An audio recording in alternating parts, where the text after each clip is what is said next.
আপনারা দেখতে পাচ্ছেন সিলেটের বন্যায় ছাতক উপজেলায় ইসলামপুর ইউনিয়নে এমপি মহোদয় আসছেন। এই যে ড্রাইভার সাহেব দেখাও, এই যে দেখতে পাচ্ছেন এই যে অনেকগুলো মানুষ এই যে স্কুল করে আশ্রয় নিচ্ছেন। তো আমাদের ভাই এমপি মহোদয় আসছেন কাবার নিয়ে, এবং গতকালকে রাতে চলে আসছে সিলেট ঢাকা থেকে, আজকে সিলেটে চলে আসছে ছাতকে। দেখতে পাচ্ছেন অনেকগুলো মানুষের কষ্ট, এই কষ্টগুলো আপনি দেখতে পাচ্ছেন, না দেখলে নয়। এই যে দেখতে পাচ্ছেন গাছের লোক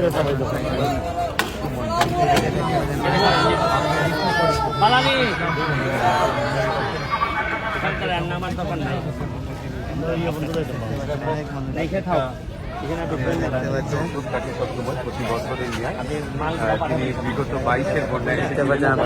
আবার আসছেন অনেক মানুষের উপহার দেওয়ার জন্য।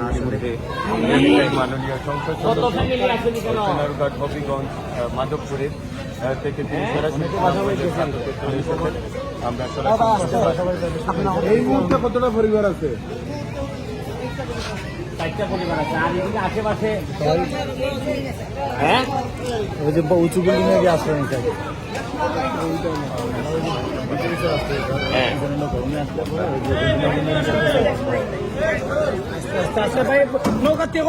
আসসালামু আলাইকুম আর হিন্দু ভাইদেরকে আদাব। 2022 সালে এই ছাতকেই আমি আপনাদের জন্য আসছিলাম। অনেক বন্যা ছিল ওই সময়, এই জায়গাতেও আমি আসছিলাম।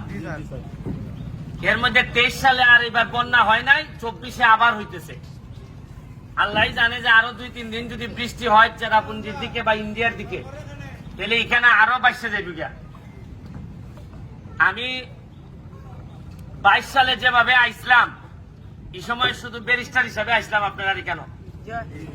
আর আজকে 24 সালে আমি ব্যারিস্টারের সাথে সাথে আমি একটা এলাকার এমপিও। এখন আমার কাছে মনে হয়েছে আমার এলাকা তো 3টা ইউনিয়ন বাংছে 10টা ইউনিয়নের মধ্যে। এখন আমি আইয়া পড়ছি একটা নৈতিক যুদ্ধের মধ্যে পড়ছি। একদিকে আমার এলাকার মানুষে কয় যে তুমি তোমারে ভোট দিছি, তুমি আমার এলাকাতে হয়ে যাও। আবার আপনারা যদি এখানে না আইতে মানুষে একটা প্রশ্ন তুলবো যে বেটা এমপি বুঝতে গেছি কেমন হয়।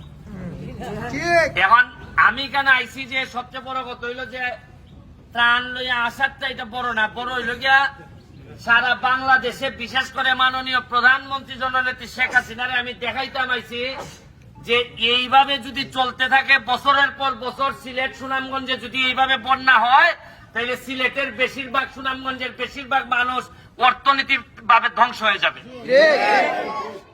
বিভিন্ন কারণে এই বন্যা হইতেছে। আজকে আইলাম ধরেন খালি লইয়া, আগামীবারও যদি বন্যা হয় কত মানুষ আপনারা আইব। নিশ্চয় আমাদের কোনো না কোনো জিনিস আছে যে কারণে এইবার বন্যা ডেলি বছর বছর হইতেছে। কোন একটা কারণ তো আছে। ওই আমরা যা আছে গর্ত ভরাট করে লেছি, রাস্তাঘাট ভরাট করে আমরা এখানে দোকান ভাট বানাইছি, যেখানে পানি থাকার কথা এখানে আর পানি নাই, দখল করছি আমরা। আবার অনেক ক্ষেত্রে বলা হয় যে কিশোরগঞ্জে একটা রাস্তা হয়েছে, এটা প্রমাণ নাই যে একটা বড় রাস্তায় পানি আটকাই রাখে কিনা, এই কারণে হইতে পারে কিনা সিলেটের। এখন আমি আইছি আপনাদেরকে সারা বাংলাদেশে দেখাইতাম যে কিভাবে পানি উঠতেছে মানুষের ঘরে ঘরে। আর এখন সময় আইছে যে দল মতের ঊর্ধ্বে উঠে একজন শাহজালালের উত্তরাধিকার মনে করে সবাই একসাথে বসে এই সমস্যার সমাধান করা। এখন সমস্যার সমাধান আইলে আমি যদি বই দেবে না বা আমি সরকারি দল আর তাইন বিরোধী দল, তাইন অমুক দল তমুক দল, ইতার সময় উঙ্কা না, এই ভুঙ্গাভুঙ্গির সময় এখন না। এখন মানুষের ঘরে ঘরে খানি ফাটানির সময়। আর ইতার আসল সময় ভুঙ্গাভুঙ্গি করেন দেখতে মানুষের নেতা হলে বেশি দাম দেয় না। উনকা আমার লোক পানি পায় না, আমার লোক খানি পায় না, উনকা খের দল যে খানি লিয়ে আইব এই আমার আপন মানুষ। আমি ওইটাই কইতাছি যে যারা তরুণ ইয়াং আছে তারা কইলে ভাই মানুষ এখন মানুষ দেখতে চায় তোমার রক্তের মধ্যে মানুষের সেবা করার উপাদান আছে। মানুষ এখন চোখ দেখলেই বুঝে তুমি 2 নম্বর কিনা। মানুষ এখন সাউন্ড শুনলেই বুঝে যে তুমি কে আমাকে দেও কিনা। মনে করেন এটা একদিনের ভাবের ফসল না, বহুদিনের ভাবের ফসল। ইয়া পানি আমরা শরীরে উঠতেছে। প্রকৃতিরে হাত দিলে প্রকৃতি এক সময় এই হাত ফুরাই দেয়। ওই আমার এলাকাত বালু তুললিয়া চা বাগান ধ্বংস করতেছ, ওই আমি এমপি বার পর সব সাইজ করে দিলাইছি।